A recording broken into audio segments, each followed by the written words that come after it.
Okay, जय Hind dear defence aspirants. सबको बहुत क्यूरियोसिटी होती है सर सेलेक्टेड कैंडिडेट्स के साथ इंटरेक्शन जो है वो हो और हमें हमारे काम की बहुत सारी बातें जो है वो पता चलें। तो आज हमारे साथ अर्चना है। She was our offline student. मैंने, कमल सर ने और हमारे एसेसर्स ने पढ़ाया है इनको, और ये 4 FSB वाराणसी से रिकमेंड हुई हैं। FCAT एंट्री थी इनकी, और तो आज इनके साथ इंटरेक्शन करेंगे हम, देखेंगे बहुत सारे सवाल जो आपके मन में रहते हैं मैं पूछूंगा और ये बताएंगी। तो welcome Archana. Thank you so much, sir. First of all, you share your experience of your SSB. What happened starting from day one to your recommendation?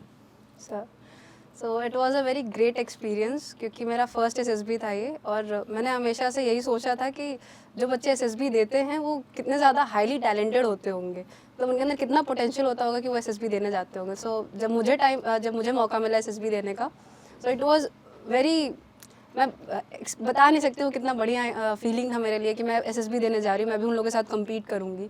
तो ये काफ़ी बढ़िया अच्छा मौका था मेरे लिए कि मैं इतने हाईली कॉम्पिटिटिव लोगों के साथ रहूँगी।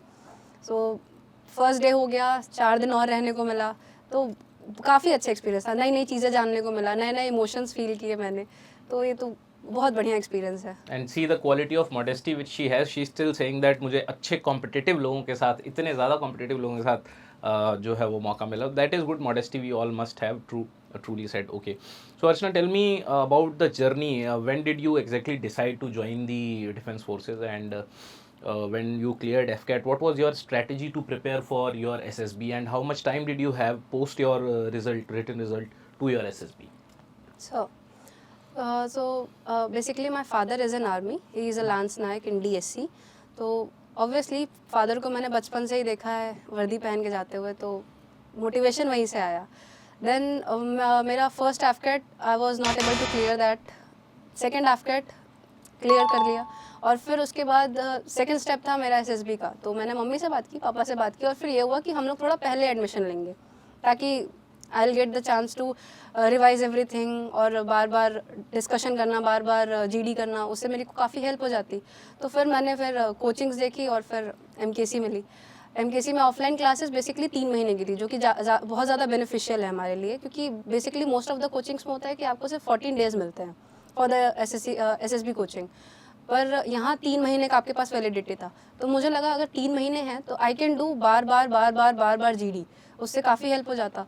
तो फिर मैंने यहाँ 3 महीने पहले ही एडमिशन लिया, but due to my ongoing exams मुझे थोड़ा टाइम लगा आने में।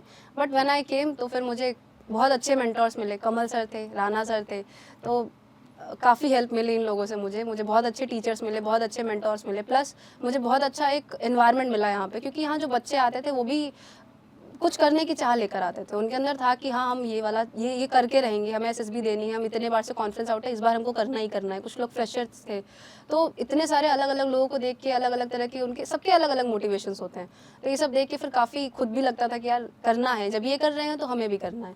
तो इस तरह से चलता बहुत था। अच्छी बात बोली है कि कुछ करने की चाह। तो एक छोटी सी लाइन है जो मैं कहूँगा कि जब नाव जल में छोड़ दी, तूफान में ही मोड़ दी, दे दी चुनौती सिंधु को तो धार क्या मझधार क्या। बहुत बढ़िया बात कही। तो जो कुछ करने की चाह है वो आपको बहुत अच्छा, जो आपकी ड्राइव वही बनती है, वही आपको उस तरफ बढ़ाती है। तो ये बहुत अच्छा बोला। अर्चना, मेरे को ये बताओ कि सबसे ज़्यादा चैलेंजिंग पोर्शन आपके लिए क्या रहा? What was the portion you felt that this is something which is very bad for me, you are frightened of that person? क्योंकि एसएसबी इतना डायनेमिक है कि किसी ना किसी के कुछ ना कुछ स्ट्रॉन्ग पॉइंट्स उसमें होते हैं। जैसे किसी की पब्लिक स्पीकिंग अच्छी है, हो सकता है साइक अच्छा ना हो, किसी का साइक अच्छा है तो हो सकता है वो बोलने में हेजिटेट करता हो, या हो सकता है करने में करता हो, या फिजिकली अनफिट हो। तो तुम्हारे लिए ऐसा क्या था जो सबसे ज़्यादा चैलेंजिंग था, and how did you overcome that?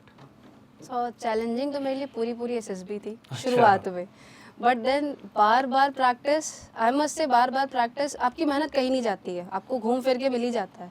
तो अगर आप रोज़ रोज़ सेम चीज़ की प्रैक्टिस कर रहे हो, मैंने पूरी कॉपी भरी 80-80 लिख के, क्योंकि राणा सर ने कहा था 80-80 प्रैक्टिस करते रहो। तो वहाँ से प्रैक्टिस करने के बाद मुझे साइक में डर लगना बंद हो गया, क्योंकि कमल सर ने मेरा साइक भी डोजियर चेक किया था कई बार, तो मुझे वहाँ से डर फिर ख़त्म हो गया, साइक का डर ख़त्म हो गया। स्क्रीनिंग का डर तो खैर वो तो थोड़ा सा हाफ आपका लक भी है, वो सबको होता ही है। फिर उसके बाद हमारा GTO, उसमें भी हमारा इतना प्रैक्टिस था कि उसका भी डर खत्म। लेक्चरेट में डर नहीं लग रहा, GD में डर नहीं लग रहा। क्यों? क्योंकि मेरे पास फैक्ट्स हैं, मेरे को इतना करंट अफेयर पढ़ाया जा चुका है कि अब अगर मुझे कोई कहेगा कि खड़े होकर इस टॉपिक पर तुम्हें बोलना है, तो मैं बिना डरे बोल सकती हूँ। तो जो 3 मिनट मुझे मिले थे सोचने के लिए, उन 3 मिनट्स में मैंने बस ये सोचा कि मैं कोट कौन सा बोलूँगी, ये नहीं सोचा कि मुझे कंटेंट क्या बोलना है, क्योंकि पढ़ाया हुआ है, दिमाग में भरा हुआ है। तो जितना ज़्यादा आप प्रैक्टिस करोगे उतना ज़्यादा आप फ्री रहोगे, उतना ज़्यादा आप एंजॉय करोगे पूरे प्रोसेस को। तो प्रैक्टिस। और ये कोट वाला आइडिया कहाँ से आया था?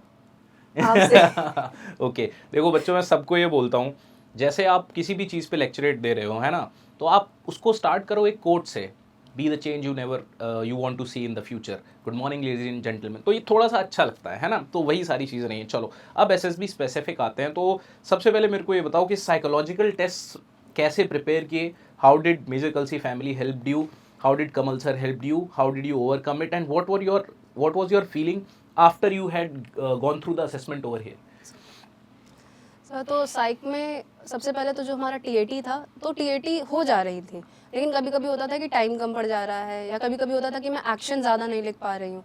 तो इसमें एक ही उपाय था जो आप ही ने बताया था कि आप TAT बहुत ज़्यादा प्रैक्टिस करो, क्योंकि सर ने अपने टाइम पे भी काफ़ी TATs प्रैक्टिस की थी। तो उनसे इंस्पिरेशन लेकर मैंने भी पूरी एक स्पाइरल भर दी TAT लिखकर।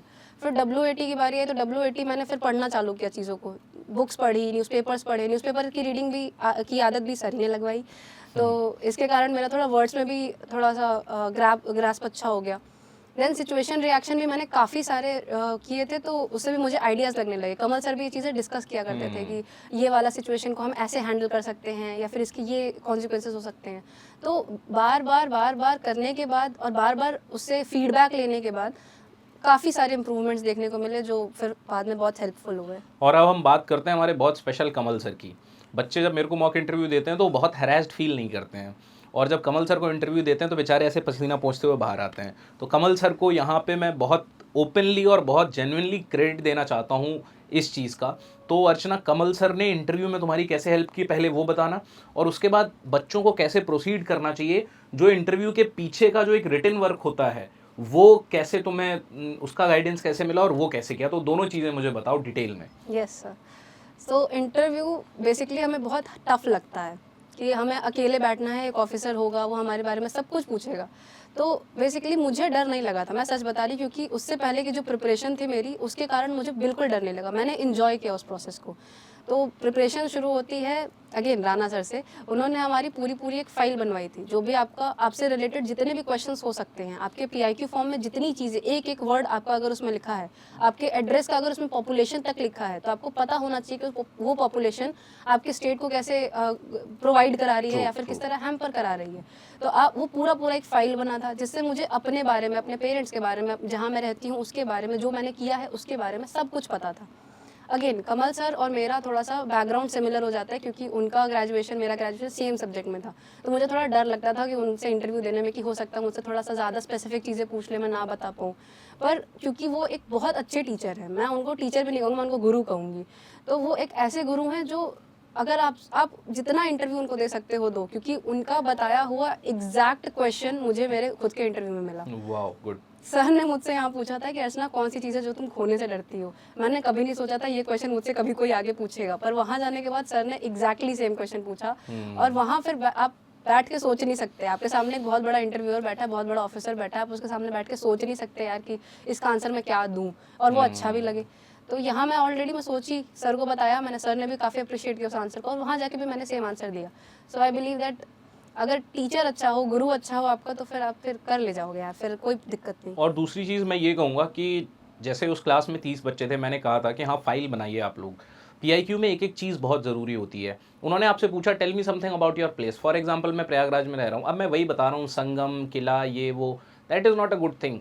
मैं ऐसे बताऊं कि sir geographically it is located here, it is a region of Doab surrounded between 2 rivers and so on and so forth. Sir historical importance, political importance, economic importance, तो ये सब हमने कराया था। अब मैं कहना क्यों चाहता हूँ, देखो अंतर कहाँ से बनता है। 30 बच्चों को हमने और कमल सर ने और हमारे सारे असेसर्स ने पढ़ाया, लेकिन एक ये थी जिसकी फाइल मैंने सीरियसली देखी कि हाँ बनी है। कुछ लोगों ने डायरी में लिख दिया, एक स्टूडेंट आता था वो ऐसे डायरी दिखा देता था, सर मैंने डायरी में कर लिया। मैंने कहा ठीक है, दैट इज़ योर अप्रोच। तो हम अगर कुछ बता रहे हैं कि ठीक है मैंने बोला है कि कोट बोलना, तो उसने जाके कम से कम 40-50 कोट्स पढ़े होंगे तो वो वहाँ पे रिलेवेंट बोल पाई। कमल सर ने अगर बोला ये करना है तो उसने उसको फॉलो किया। इसीलिए स्टूडेंट्स सबको मैं यही कहता हूँ कि आप कहीं पे भी, जहाँ पे भी आप मेंटोरशिप ले रहे हो, अच्छी बात है, but whatever your mentors are saying please follow that, then only you are going to succeed, otherwise it is going to be very tough. तो साइक और इंटरव्यू की बात हो गई, जीटीओ के बारे में बात करते हैं। How did you prepare for GTO, how was your experience over there in GTO, और वहाँ पे किस टास्क में थोड़ी सी परेशानी हुई और कौन से टास्क बहुत आसानी से हो गए? अच्छा, तो जीटीओ के लिए यहाँ हमारे पास सर थे, अगेन कमल सर।